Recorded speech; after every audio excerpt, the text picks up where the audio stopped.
Long ago, medieval castles buzzed with activity, filled with bustling servants, clanking armor, echoing voices, unpleasant smells, noble lords and ladies, and jesters performing tricks in the great halls.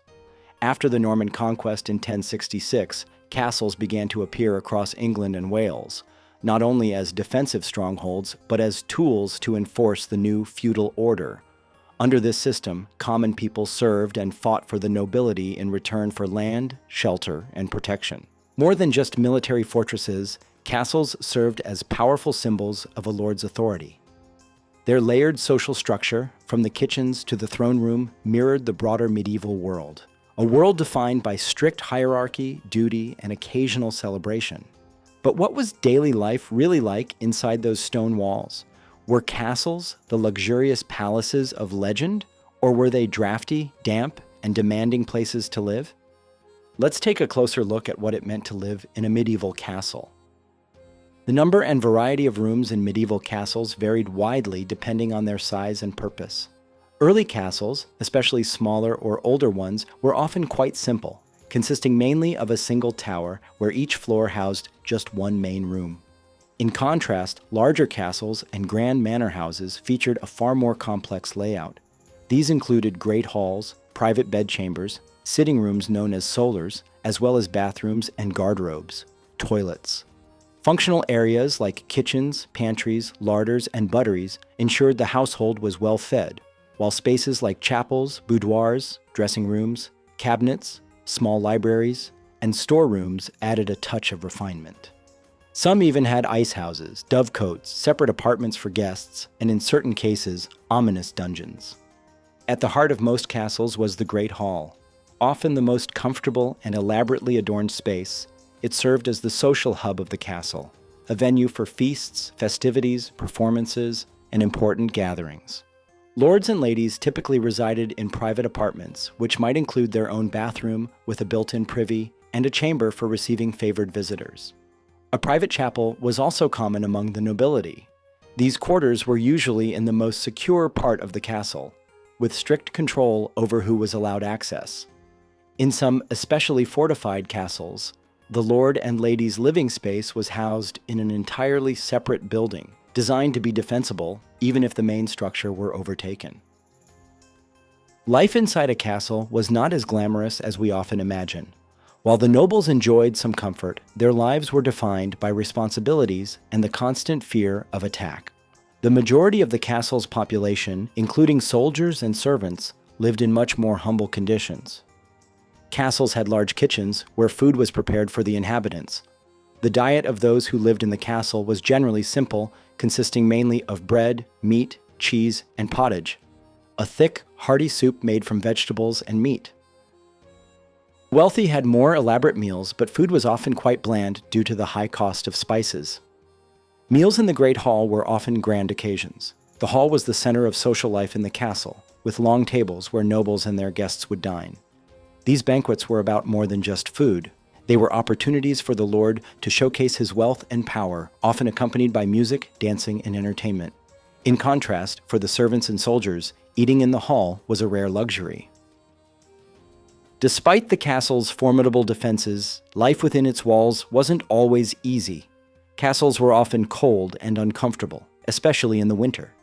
The stone walls, though great for protection, did little to keep the warmth inside. People bundled up in multiple layers, and the hearth in the Great Hall was often the only source of heat. The castle's cold was one of the many challenges faced by its inhabitants. Hygiene was another issue. Castles often had very limited bathing facilities, with baths being a rare luxury. The lack of plumbing meant that waste had to be disposed of in buckets or thrown out of windows into the moat or streets. While the nobility had better living conditions, even they were not immune to the harsh realities of castle life. One of the most iconic figures associated with castles is the knight. Knights were the elite soldiers who not only fought, but were also often landowners, with some holding important positions within the castle itself. Knighthood was a long and demanding process. A young boy would begin as a page, learning the basic skills needed to serve. At about the age of 14, he would become a squire. assisting knights and learning to fight. Only after years of training, usually in his early 20s, could a squire be knighted. Knights were expected to uphold the code of chivalry, a set of rules that emphasized bravery, loyalty, and honor. They were trained in a variety of combat skills, including swordsmanship, archery, and horsemanship. These skills were not only used in battle, but also for defending the castle and participating in tournaments. Castles were not only grand homes or administrative centers, they were fortresses built for one very specific purpose: to defend against invaders. Castles were essential to the protection of their inhabitants and the land surrounding them. The design of a castle was a masterpiece of military engineering, blending strategic placement with defensive architecture. Let's break down how castles were prepared to face attacks from both common raiders and organized armies. Most castles were strategically placed on high ground or cliffs, giving defenders an advantage over approaching attackers. By being elevated, the castle could easily see anyone coming from miles away. Castles were often built near rivers or on islands, utilizing natural obstacles like water as an additional defense. The idea was to make it as difficult as possible for an enemy to reach the castle, let alone breach its walls. The most visible feature of any castle is its towering stone walls. These walls were built to be thick, sometimes several meters thick, to withstand both arrow fire and battering rams. The higher and thicker the walls, the harder it would be for enemy soldiers to breach them. Along the top of these walls were battlements, often referred to as a parapet, where soldiers and archers could take cover behind stone structures while launching arrows or other projectiles at enemies below. This gave defenders a crucial advantage. They could shoot downward at attackers while remaining protected from return fire. The castle walls were often crowned with crenellations, which are the jagged edges that allowed defenders to pop in and out of sight while aiming their weapons. At the heart of every castle was the keep, the strongest and most secure building in the entire fortress. The keep was the last line of defense in case the outer walls were breached. It was usually a multi-story building made from thick stone with narrow windows designed to make it difficult for attackers to climb or break through. In times of danger, the lord and his family, along with key defenders, would retreat into the keep, which was designed to withstand long sieges. The walls of the keep were often made of the hardest stone, and the doors were reinforced with iron. In addition, many keeps had a fortified gatehouse and a drawbridge that could be raised or lowered, allowing access only to those who were trusted. Moats, wide ditches filled with water, were another common feature of castle defenses. Moats served as a barrier, making it difficult for attackers to reach the castle walls. The water in the moat could be deep, and in many cases it was filled with sharp stakes or other obstacles. Attackers could not easily cross the moat without getting stuck or vulnerable to being shot at from the castle's battlements. The castle gate was often the weakest point of a castle's defense. But defenders had a clever way of protecting it: the gatehouse. The gatehouse was the stronghold's first defense, and it was often designed with a drawbridge or portcullis, a heavy iron gate that could be dropped quickly to block access. When enemies approached, the portcullis could be lowered in a matter of seconds, trapping the attackers outside.